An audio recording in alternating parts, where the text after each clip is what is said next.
Good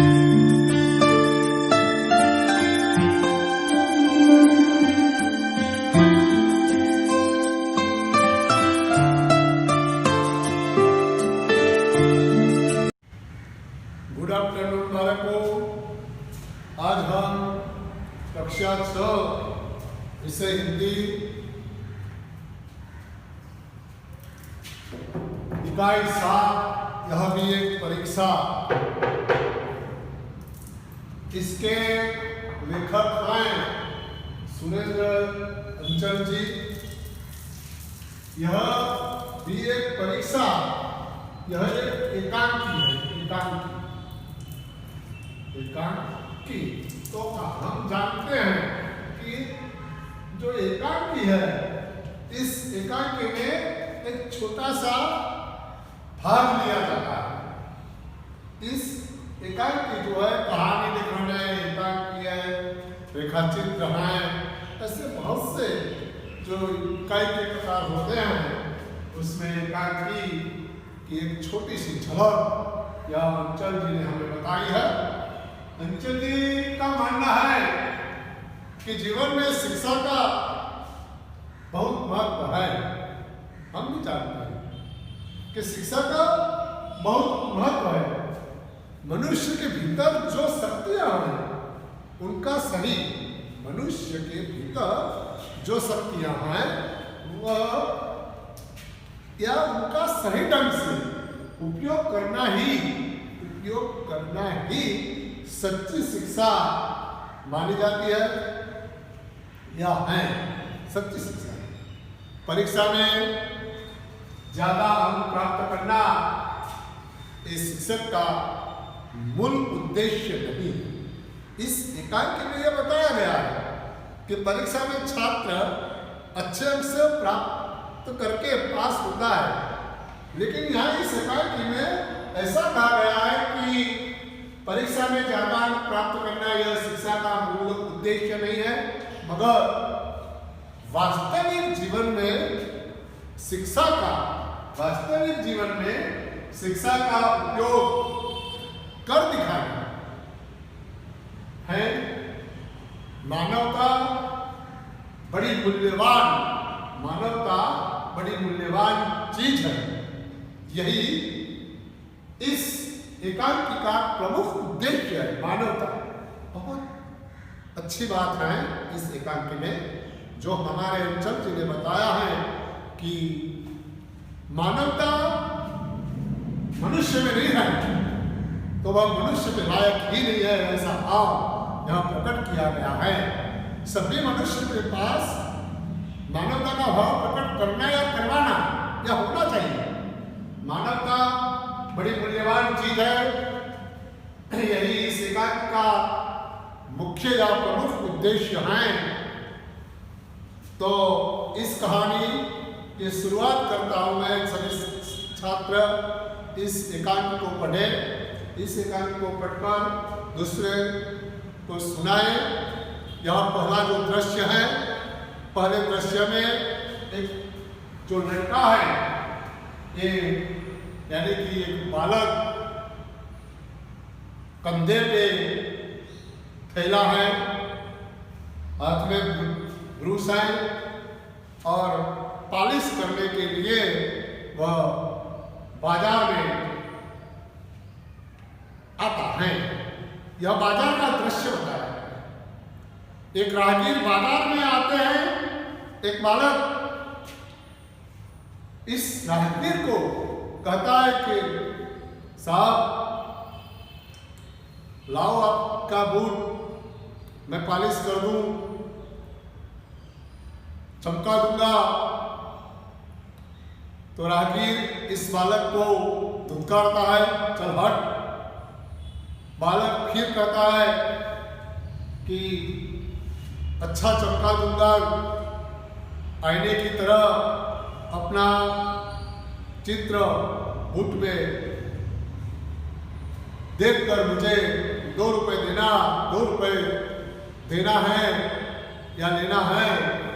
तो यह राहगीर फिर इस बालक को चल हट, चांद की तरह चिपक जाता है, जांग का मतलब होता है यार जांग, जो जांग शब्द है यह चलो चलो एक ऐसा जीव जंतु कि जो जब जांग की तरह वह चिपक जाता है तो वह रक्त बहाता है, इसीलिए उसको जांग की तरह कहा गया है।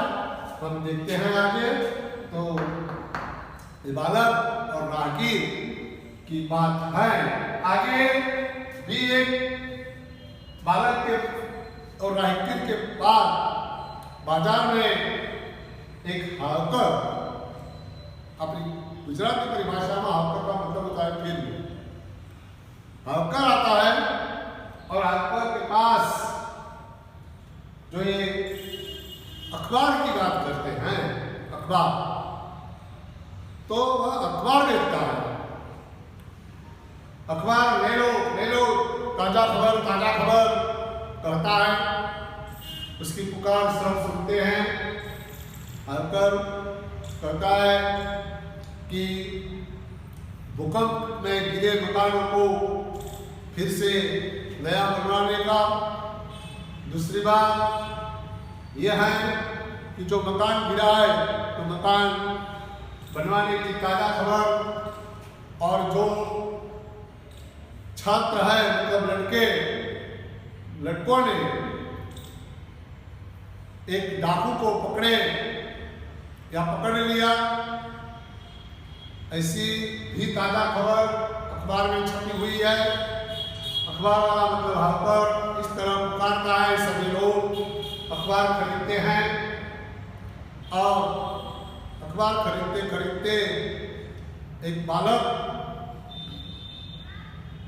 अखबार खरीदकर वह पढ़ता जा रहा है।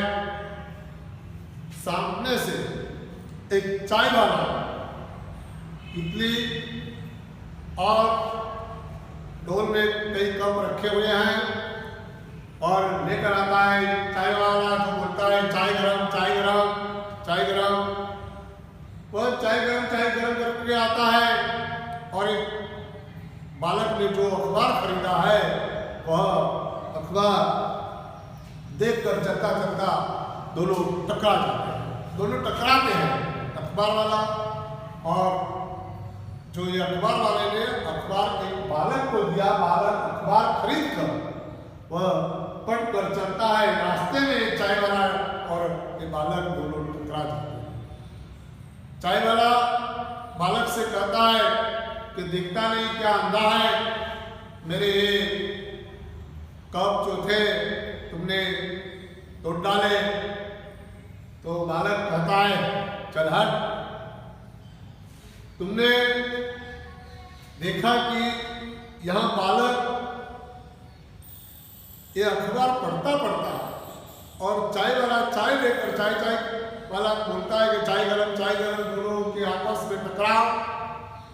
फिर बोलता है कि मेरा ये चाय के जो कप है तुमने तोड़ डाले। तो वह लड़का कहता है कि तुमने मेरी पैंट खराब कर दी, दिखता नहीं है क्या, पैंट खराब करके और रोब जमाता है। इन दोनों लड़ते या झगड़ते आगे चल जाते हैं, मतलब बढ़ जाते हैं, आगे बढ़ते हैं। तो चाय वाला और बालक के बीच इस तरह जो भाव प्रकट किए गए हैं। तो इस एकांत में हमें ये देखना है कि ये चाय वाले में भी मानवता का भाव नहीं है और इस जो बालक अखबार पढ़कर जा रहे हैं उसमें भी मानवता के कोई अंश दिखाई नहीं देते। आगे एक भिखारी बैसाखी के सहारे वह अंधा है, बैसाखी के सहारे आता है, हाथ में कटोरा है, कटोरे में पकौड़िया है, अमरूद है, रोटी है या रोटी के टुकड़े हैं, एक पैसे हैं और वह बैसाखी के सहारे वही भिखारी पुकारता है कि कुछ हमें दे दो, भगवान तुम्हारा भला करेंगे। ऐसी पुकार। एक बालक इस भिखारी के पास आता है और देखता है तो बालक कहता है कि मेरे पास तो कुछ नहीं है, लेकिन मेरे को पिक्चर देखनी है, पिक्चर में थोड़े रुपए कम है, तुम्हारे पास जो कुछ है मतलब थोड़ा सा मैं ले लूं। यहाँ भिखारी और बालक के बीच का जो भाव, एक भिखारी भीख मांगता है तो बालक ऐसा भाव करता है कि मेरे को पिक्चर देखने जाना है, थोड़े रुपए कम है तो लाओ मैं तुम्हारे पास से ले लूं। तो यहाँ मानवता का खेल। दूसरी बात आगे भी जाता है तो यहाँ एक अच्छी बात आती है। पहले दृश्य में एक बालक जो साइकिल पे आता है, साइकिल लेकर वो आता है,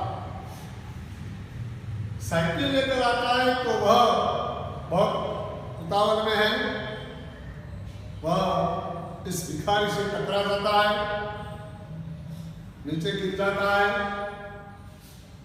और भिखारी को डांटता है। भिखारी को साइकिल से चोट लगी है, वह करा रहा है। इस चोट की वजह भिखारी कहता है कि बचाओ, कोई बचाओ, मुझे किनारे की ओर बिठा दो, भगवान तुम्हारा भला करेगा।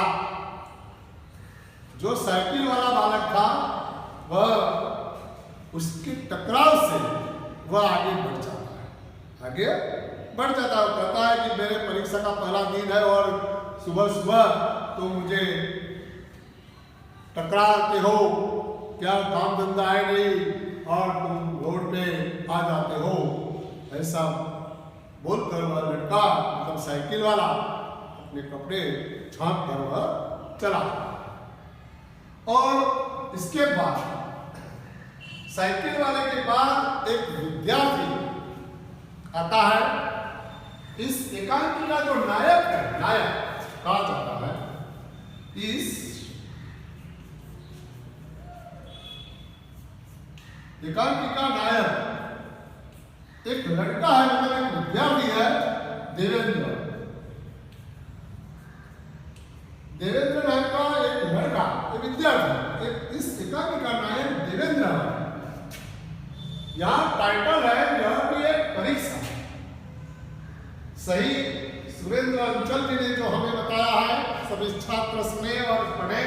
इस एकांकी को पढ़कर जरा तुम भी सोचो कि तुम्हें क्या करना है। तो यहाँ एक विद्यार्थी जो जिसका नाम है देवेंद्र आता, उसको भी परीक्षा है। परीक्षा देने के लिए वह घर से निकला है। रास्ते में यह भिखारी करा रहा है, पुकारता है मुझे बचाओ, कोई मुझे रास्ते से किनारे पर बिठाओ, भगवान तुम्हारा भला करेगा। यही सुनकर यह विद्यार्थी रुक जाता है और इस भिखारी के पास जाता है। भिखारी का कटोरा और रुपए अमृत ये सब बिखर गए हैं, सब इकट्ठा करके भिखारी को देते हैं और कहते हैं कि बाबा लो, ये तुम्हारा कटोरा, इसमें 7 रुपए भी हैं, ये भी देकर वह कहता है कि एक कोने में तुम्हें बिठा दूं। इतने में यह विद्यार्थी जो है मतलब देवेंद्र, इतने में उसके पाठशाला की जो घंटी बजती है वह उसने सुनी। तो पहले घंटी लगी है ऐसा उसे मालूम है। देवेंद्र को पता चला कि वह पहली घंटी लगी है। इसे वह खुद यह देवेंद्र थोड़ा रुकता है। इतने में उसके मन में शंका कुशंकाएं पैदा होती है। अगर परीक्षा का पहला दिन है, समय सर नहीं पहुंचाऊंगा तो अध्यापक मुझे डांटेंगे और इस बूढ़े अंधे व्यक्ति को या बूढ़े भिखारी को जो चोट लगी है वह देखता है तो चोट ज्यादा, रक्त बह रहा है। यह जानकर देवेंद्र ने सोचा कि अब क्या किया जाए। कोई बात नहीं, मन ही मन वह सोचकर तुरंत इस अंधे भिखारी को वह अस्पताल पहुंचाई देता है। अस्पताल पहुंचाने के लिए जाता है तो बीच में क्या होता है, यहाँ परीक्षा शुरू हो गई है, 10 मिनट हो गई है, अध्यापक और प्रधानाध्यापक बात कर रहे हैं। प्रधानाध्यापक आते हैं क्लास में और पूछते हैं क्या बात है, तो अध्यापक ने बताया कि आज देवेंद्र परीक्षा में अनुत्तीर्ण है, मतलब आया नहीं है। यही सोचकर कि क्या बात है, क्या होगा, क्या रास्ते में शायद अकस्मात हो गया, तो प्रधानाध्यापक को कहता है कि 2-3 छात्रों को भेजकर उन्हें बुलाया जाए। लेकिन प्रधानाध्यापक कहता है कि उसके पिता का नंबर मेरे पास है। तुरंत वह प्रधानाध्यापक देवेंद्र के पिता सेनसाल को फोन करता है। सेनसाल ने बताया कि देवेंद्र को निकले 1 घंटा हो गया, अभी तक पहुंचा ही नहीं, क्या बात है, अगर देवेंद्र आ जाए तो वापस फोन करना। फोन करने के बाद प्रधानाध्यापक चाहता है तो तुरंत देवेंद्र का आना। देवेंद्र आता है और देवेंद्र अध्यापक को कहता है कि मैं आई एम कमिंग, तो मैं आ सकता हूँ। अध्यापक ने बताया कि कहाँ थे, अस्पताल में, क्या परीक्षा अस्पताल में चल रही थी, नहीं, क्या अकस्मात हो गया था। मैंने उसकी नज़र, मतलब अध्यापक की नज़र जो है, मतलब निगाह देवेंद्र के पैंट पर, तो उसका पैंट रक्त से भरा हुआ था, मतलब रक्त। देखा क्या हुआ, अकस्मात हुआ गया? जी नहीं साहब, एक भिखारी रास्ते में करा रहा था, किसी साइकिल वाले ने उससे टक्कर मारकर भाग गया था, तो मैंने सोचा कि अब क्या किया जाए। अगर यह मानवता की जो बात है, तो सबसे बड़ी चीज जो है वह मानवता होती है। परीक्षा आती जाती रहती है, धर्म किसको कहा जाता है? यह मानवता का धर्म निभाना है, किसी को मदद करना, ये अच्छी बात है, लेकिन दिल से करना ये और भी अच्छी बात है। तो इस एकांकी में जो हमें बताना है कि अध्यापक और अध्यापक जो है, वह अध्यापक जब ये कहता था कि तुमने क्या किया, तो तुरंत उसने बताया कि साइकिल ने जो टक्कर मारी थी और वह जो करा रहा था, अस्पताल में मैंने भर्ती करवाकर मैं आपसे क्षमा चाहता हूँ। प्रधानाध्यापक ने कहा कि शाबाश, तुमने अपना कर्तव्य निभाया है। इंसान की जिंदगी इस परीक्षा में बहुत बड़ी और कीमती होती है। जाओ परीक्षा में बैठो, कमरा नंबर 4 में तुम्हारा रोल नंबर है। देवेंद्र जाता है, प्रधानाध्यापक फोन उठाता है और देवेंद्र जो है वह आ गया है, ऐसा प्रधानाध्यापक देवेंद्र के पिता सेन साहब को बताता है। तो यहाँ इंसानियत की जो परीक्षा है, यह सबसे बड़ी बात है कि इंसानियत जो है, ये इंसानियत की परीक्षा में पास होना, इंसानियत की परीक्षा में जो पास होना, ये सबसे बड़ा बात है कि इंसान की सेवा सबसे पहला कर्तव्य है और इंसानियत की सेवा करना ये पहला कर्तव्य है। तो प्रधानाध्यापक ने बताया कि शाबाश, तुमने अच्छा काम किया, तुम ये परीक्षा में भी पास हुए होने वाले हो, तुम परीक्षा में पास होने वाला ही हो, फिर भी तुम एक इंसानियत की परीक्षा में पास हो।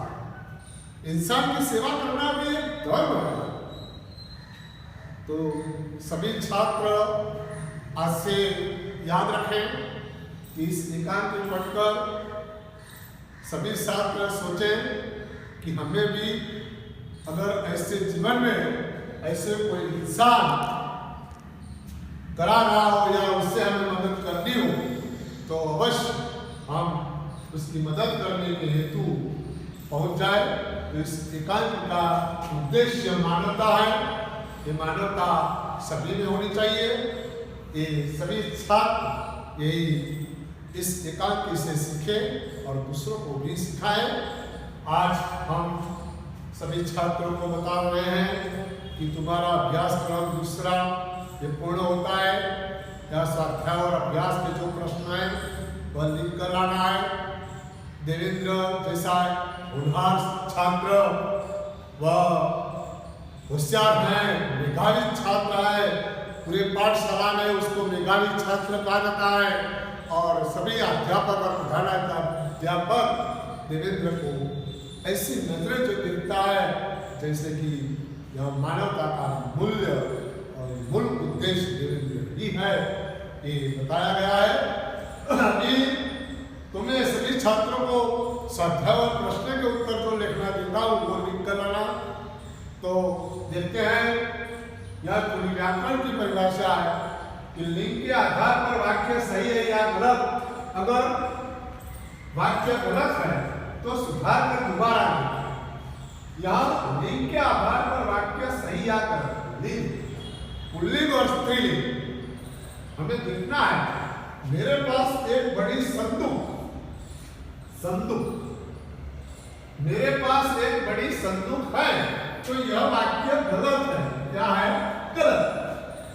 गलत वाक्य है। तो इस गलत वाक्य को सुधार कर लिखना है। तो मेरे पास एक बड़ी, तो बड़ा, एक बड़ा संदूक है, ये सही वाक्य है। मेरे पास एक बड़ा संदूक है, ये सही वाक्य है। दूसरी बात, मैंने अहमदाबाद से अंबाजी की टिकट ली, ये भी गलत है। टिकट ली, टिकट यह पुल्लिंग है, याद रहे, टिकट पुल्लिंग है। मैंने अहमदाबाद से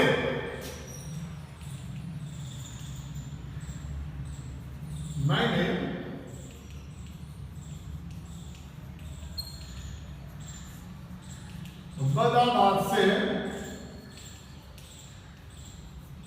अंबाजी की कितनी जगह था।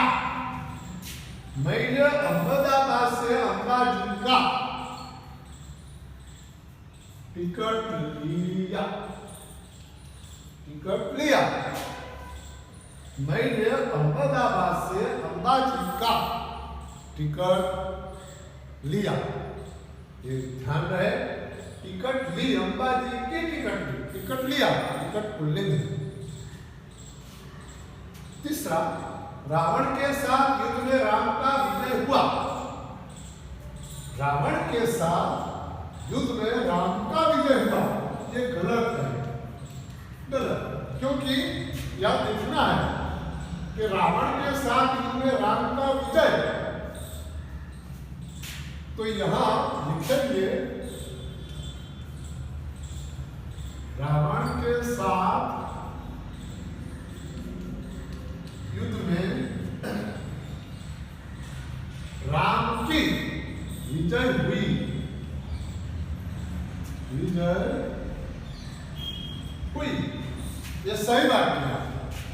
चौथा, मैंने पुस्तक खरीदी। सभी छात्र ये वाक्य अच्छे ढंग से पढ़े। मैंने पुस्तक खरीदी, ये सही है, गलत नहीं है, सही है। तो इसमें कुछ करने की बात ही नहीं। पांचवा, रमेश की स्कूल विशाल है। रमेश की स्कूल यहां देखा जाए कि रमेश की जो स्कूल है वह विशाल है, ऐसा भाव यहाँ लिखता है कि पुल्लिंग है या स्त्रीलिंग है, तो हमें ये देखना है कि रमेश जो है, यह बात ध्यान में रखनी है हमें कि रमेश की स्कूल विशाल है। तो यहाँ स्कूल विशाल है, तो रमेश की स्कूल ये गुजराती से, हिंदी में यह रमेश का स्कूल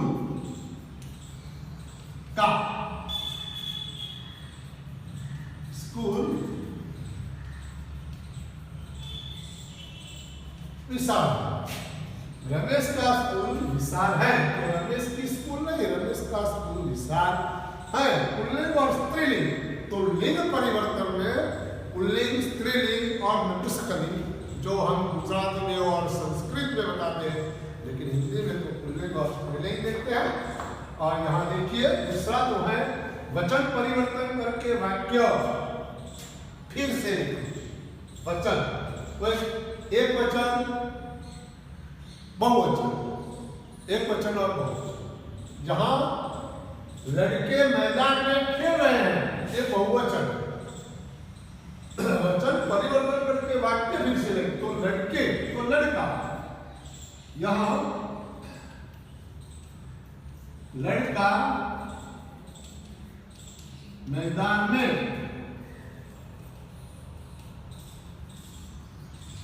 खेल रहा है, लड़का मैदान में खेल रहा है, एक वचन में आता है। दूसरी बात है, मेरी किताब वापिस दीजिए, एक वचन, उसको बहुवचन बनाना है। ये बहुवचन का एक वचन हुआ, यहाँ एक वचन का बहुवचन। मेरी, याद रहे सभी छात्रों को, यह मेरी किताबें, किताबें अब बहुवचन, किताब तो किताबें, मेरी किताबें वापिस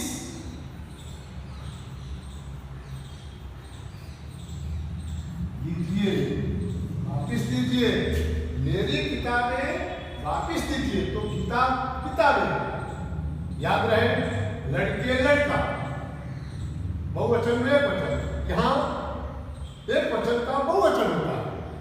सभी छात्र इस व्याकरण को भी ध्यान में रखें, शब्द जो समानार्थी शब्द के अर्थ जो हैं वह भी ध्यान में रखें। और अब सभी छात्र दूसरा पुनरावर्तन पढ़ें और उसके प्रश्न के उत्तर लिखें, लिख कर लाना गृह कार्य में। मैं बाद में सभी छात्र का एक गृह कार्य लिखूंगा।